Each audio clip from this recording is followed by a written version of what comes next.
Are you weighing the options of building a new home versus buying an existing home?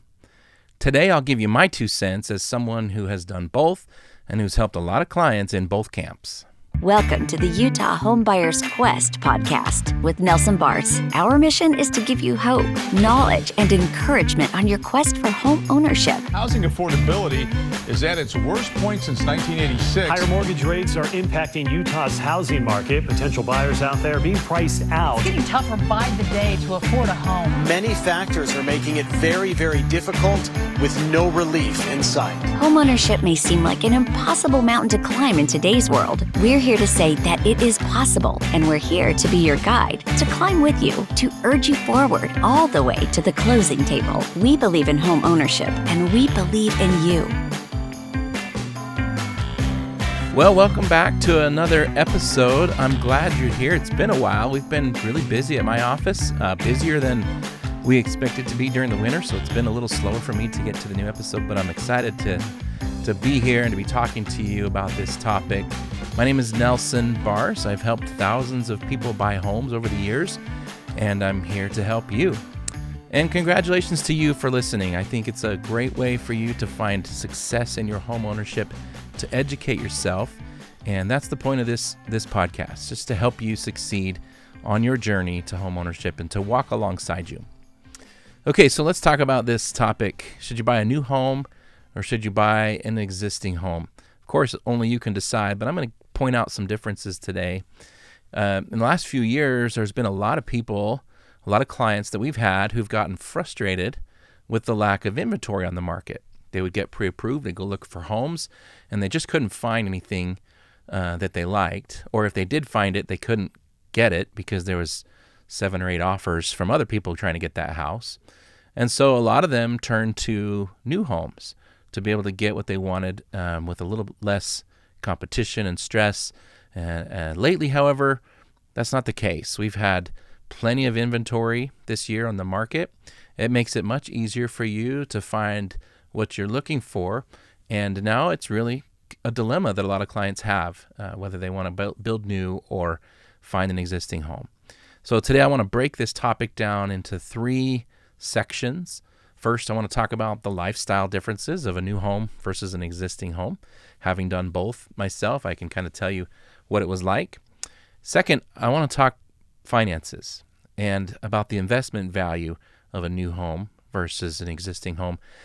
And then third, we'll talk mortgage considerations. I'll just explain different financing options for the different types of homes out there. So first, let's just talk about the lifestyle. I think a good place to start is the neighborhood considerations that will come into play. If you buy in a new home neighborhood, so this is a subdivision that's being built out as you move in. This is what happened to us when we bought our first home. We were actually the second home in the subdivision. And so we knew we were moving into a construction zone. So one thing you can expect is a lot of mud, a lot of noise, and a lot of nails in your tires.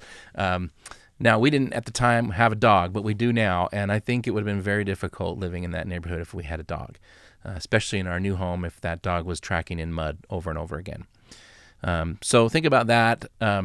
However, the good parts about the neighborhood, for us, it was just so exciting to be kind of one of many new families moving into this neighborhood. I think you'll find starter home neighborhoods are exciting. It's easy to fit in. You're all kind of starting at the same time. Tends to be demographically homogenous, right? Younger families all moving into the same size home. We had in our neighborhood lots of kids, a brand new elementary school across the street.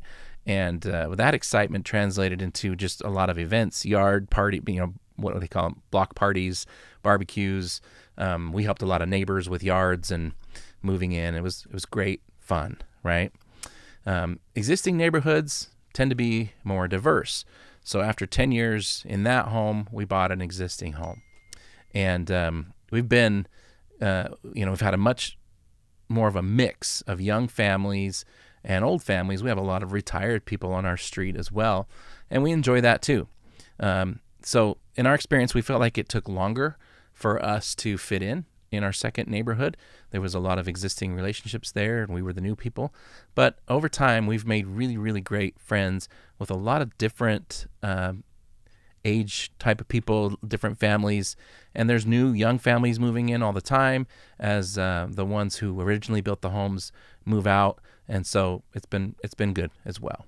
So think about that as you're considering your options and what kind of neighborhood you want to live in. Okay, so now let's talk about the financial decision or the investment differences between a new home and an existing home. In my opinion, building can definitely be more expensive over time. I want to give you some examples. One advantage that you may perceive of getting a new home is that a new home comes with all new fixtures and appliances, and theoretically, there should be less failure. I'm here to tell you that was not my experience. We were constantly replacing things. And a term that I want you to get familiar with is the term builder grade. When you're picking out an appliance or a fixture, they're going to give you choices of good, better, or best. And below all of that is builder grade. A way to translate builder grade is what's the cheapest way we can make something so that a builder can sell it and make a profit. And unfortunately, everything is available in builder grade. Dishwashers, ovens, water heaters, faucets, toilets, any plumbing fixtures, even the flooring that you choose, from tile to vinyl to carpet, all has builder grade level available. And if your starter home is as low as possible because you're trying to get in, everything is probably going to be builder grade. Sprinkler valves, even the pipes that go into your sprinklers can be builder grade. The shingles on the roof, the doorknobs in your home, all of it, the windows and everything. If you're buying a starter home and you're trying to make it as cheap as possible, chances are everything in that home is going to be builder grade.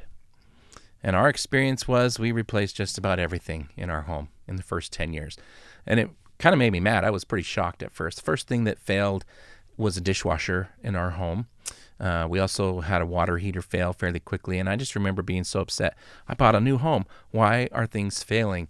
And I quickly learned nothing lasts more than 10 years in a home, especially if it's builder grade stuff, with the exception of the furnace. Our furnace did last the whole time we were in that house, but we replaced just about everything else. Now, how is that different in an existing home? Well, think about this. When I replaced those items in my home, do you think I used builder grade anything? The answer is no. I put really nice things in. So when you buy an existing home, there's a chance that you're getting a lot more durable house than you would get with a new home where everything is built to the lowest possible cost. Now, when you're buying an existing home, you're going to get a home inspection. And the home inspector is going to estimate for you the remaining life of everything in the home, from the roof to the furnace to the water heater and all of the appliances. So you should know how new and how nice everything is in your house. Now, every house is different. Every homeowner is different. So just don't assume that you're going to have fewer repair expenses in a new home, especially if you're budget cutting and you're trying to get into a starter home and you're going builder grade throughout the house. The other thing, when it comes to an investment, let's just talk about the things you get for the same price when you buy an existing home that you might not get if you're building a new home. Mature trees, for example, are almost impossible to compare cost-wise, but planting trees isn't free. You go to the garden center and you buy 10 trees, and you're probably spending $2,000 to $3,000 to come home and plant trees in your yard, and then it's going to take 10 to 20 years for those to become mature. Other things that you get when you buy an existing home, you get sprinklers, you get a lawn, you get fences, and those things, each of those things can cost tens of thousands of dollars to put in later. The other thing is blinds and curtains. Those also can cost tens of thousands of dollars. We've been shocked trying to price out blinds and curtains. And then finished basements. I think it can be very hard to estimate the cost of a finished basement. But if you're thinking that you can do it for $10,000 to $15,000, I would encourage you to triple that and then maybe you'll be in the right ballpark for finishing a basement. In our first home, the other thing is we did all those things, and it took us 10 years to do it. It was a slow process to get all those things dialed in, and then we sold the house. So we never really got to live in that home the way we envisioned it when we started. And during that 10 years, we had to find ways to pay for all of that. So we were doing credit cards, home equity, lines of credit, savings, refinances, things like that to be able to fund these improvements that we wanted in our house. And we were doing those things instead of traveling and instead of investing elsewhere. I really did. I spent most of my weekends over the first 10 years working on the house or on the yard. And the truth is, I didn't hate it. I loved working on my home and improving it. But when you buy an existing home, all of those things are wrapped into one fixed rate mortgage, and it's the lowest rate of just about anything you can borrow is a fixed rate 30-year fixed mortgage. So your cash and your time can go toward other things. And that's how it's been in our second home, and we've loved that too. It really is just a different kind of lifestyle, and I encourage you to think carefully about the overall cost in terms of dollars and time that it will take you to get the home to where you're envisioning it versus an existing home. And I would just give you one caveat. I remember when we started shopping for our first home, we didn't start with new homes. We started for existing homes. And when we couldn't find what we wanted, we moved to a new home. And it ended up that we actually paid $50,000 more for the new home on closing day than we were shopping for on the existing homes. And I believe if we had raised our budget $50,000 and looked apples to apples, we would have found that existing home that we would have loved. It would have been quite a different investment experience for us.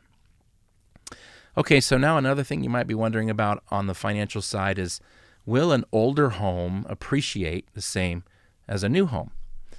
I really want to point out that the answer is yes. This is not like a car. Cars, they get older, they get more miles, they lose their value, they go all the way down to zero over time. On a home, 10 years from now, your home is going to be appraised based on the square footage and the room count, and there is no age adjustment for a 10-year-old home versus a 20-year home or even a 30-year home. As long as they're all well maintained, they will sell for and appraise for about the same price. So don't think that a newer home is a better investment just because it's newer. That's really not the case, and sometimes it can be the exact opposite. The truth is, you usually pay a premium for a brand new home. One of the reasons for that, just to be frank, is that those big builders are really good at making profits. And it even takes some appraisal shenanigans for them to pull this off, and this frustrates me to no end. They use their own comparables when you're having your house appraised. If you were to just buy a new home and order an appraisal from any random appraiser, which is how it's supposed to work, they would use comps from the general market. They'd go on the MLS, they'd pull up homes that have sold similar square footage to yours, and almost every time the value would come in low. This is one of the reasons, probably the main reason, why builders almost all have a preferred lender. They know how to get those appraisals to come in high so that those builders can sell you the house this month and next month and after that at that higher price. If the appraiser gets ordered repeatedly with the same builder and the same appraiser, they start to build a relationship, and the builder actually provides comparables from their own book of business to the appraiser, and those comparables are not listed with their sale price on the MLS for any appraiser to find. So it becomes really risky. You don't really know if you're getting a true appraised value if the whole thing is influenced by the builder. And to me, it's a big disservice. So be careful. Those builders, they have a system that allows them to sell their homes at or above market price.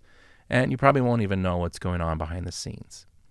Okay, let's turn our attention towards the financing options. Do they differ from a new home versus an existing home? Well, the answer is yes, but it depends. So if you're working with one of those big builders, if you're walking into a model home, those big builders are usually going to carry the financing for the construction phase, and you're just going to have a contract to buy the finished home from them. You'll give them a deposit. So in the end, you're buying an existing home. Technically, it's the same loan programs as if you were out there shopping for 10-year-old homes. You can do 3% down on a conventional, 3.5% down on FHA. You can do 0 down with USDA or VA or Utah Housing. Any of those loan programs are available because you're not building a home. You're buying a finished built home, and they're building the home for you. They are going to incentivize you, like we talked about earlier, to use their own lender. One reason, as we said, is the appraisal, but another one is they really do like having certainty. They like working with a lender they trust. They've probably been burned before when loans fall apart and they're sitting there with a customized home that now they got to go find a new buyer for. So that's one reason why they may want you to use a preferred lender. Another reason you may not realize is they usually own all or a portion of the mortgage company. And in a market where it's tough to sell a home, rather than lower the price of the home, which can hurt them next month on the next house price, and it can hurt them on the appraisals in future deals, I find that they would probably rather take a loss on the mortgage by offering you a below market interest rate, honestly losing money on the loan in order to help you pay full price for the house. If you come across a super low interest rate, it could be too good to be true, but it could be actually true, and it could be a great deal. So what I would encourage you to do is always get a quote from their preferred lender and always find out what the incentive is. What are they offering you in exchange for using that preferred lender? And then let me see it as a second opinion. If it's a great deal, I'm going to tell you that, and I'm going to encourage you to go and get it. But oftentimes, it's just smoke and mirrors. You might see higher rates, which could cost you hundreds of thousands of dollars in the long term, or very high loan fees. And if you just don't even shop around because, the builder incentive is $10,000 to use this lender, you could do yourself a big disservice. So always get a second opinion. And then, there's times when they'll advertise low rates, but they're advertising a temporary low rate. And you got to really look into the details, or let me look into the details for you of exactly what they're offering you, so you can understand it. You really want to understand that. Again, it's a place where if a builder owns a mortgage company, they can either take a loss there in order to keep their house price high, or they can actually just incentivize you to use that lender because they want to make the profits on both the house and the loan. So we got to look closely at that. Now, let's talk about custom homes. So financing a custom home is quite different than financing a tract home or a subdivision home from a big builder. Custom homes can be tougher to finance. So if you're trying to buy a lot and you're going to bring in a builder to do a one-off home on a floor plan that you've designed, you're going to need to get a construction loan. And most construction lenders, they want 20% down. They're not going to fund more than 80% of the cost to build the home. Then what happens is at the end of construction, you'll need to get a refinance to a permanent loan to pay off the construction loan, unless you did a one-time close construction loan. So you kind of have two options with construction. One-time close means the permanent loan is already planned and baked into the construction loan. And at the end of construction, you do basically a quick conversion. You're not paying closing costs again. I like those because you know what your interest rate's going to be from the very beginning. Now, refinancing is an option, but it's not required like it is when you do a two-time close construction. And we offer both of those. I'm happy to help you look at the differences and understand those options. Oftentimes, too, you can find a custom home builder who will do it more like the big home builders. They will carry the financing on the construction of the home, and then you're just going to buy it as a finished home in the end. Okay, so definitely some different financing options with new homes, especially if you're trying to go the custom home route. And I'd love to chat with you about that if you have questions. So there you have it. We talked about the lifestyle differences of new versus existing homes. We've talked about the investment considerations and being careful about understanding your total cost of ownership. And also we talked about the mortgage differences and how to finance a new home. I hope this helps you. I hope this helps you understand your options and the differences. And if you have more questions, let's talk. I'm always available. In the end, though, I can only give you my opinion. And although the lifestyle of buying a new home can be exciting and fun, understand that you are paying a premium for that. Always remember that the builder and their agent and their lender, and unfortunately even the appraisers, all usually have the builder's best interest at heart and not yours. No matter how nice they are, they know where next month's deals are coming from, and it's from that builder. If you decide to build, I would encourage you to listen to my next episode, which is 3 tips for success when working with a builder. I believe it's financially far better for you to buy an existing home that already has a yard, trees, a fence, sprinklers, blinds, and has already gone through the process of upgrading appliances and fixtures to something better than builder grade. And if you can find one where the seller has put a lot of time and money into the home, it can be a huge win for you. You can literally live the old adage that says, we all drink from wells we did not dig, and we sit in the shade of trees we did not plant. So if you want to find the perfect place for you and your family, the first step is a mortgage pre-approval conversation, and that's what I do every day. I'd love to help you begin this journey and succeed. So just give me a call. It's 801-923-2161, or you can visit us online at uimcorp.net to book an appointment. Well, thanks for listening. Let's do it again soon. Thank you for listening to the Utah Homebuyers Quest podcast with Nilson Bars, your place for a strong dose of inspiration and knowledge so you can stay on top of your quest for home ownership. If you have a question or comment for the show, we'd love to hear from you. Visit homebuyersquest.com to record a voice memo or submit your question. You can also join our Facebook community to interact with experts and fellow travelers. Search Homebuyers Quest on Facebook to find the group and join the conversation. But with just a simple click to subscribe, we'll invite you back to the next episode. And remember, we believe in home ownership and we believe in you.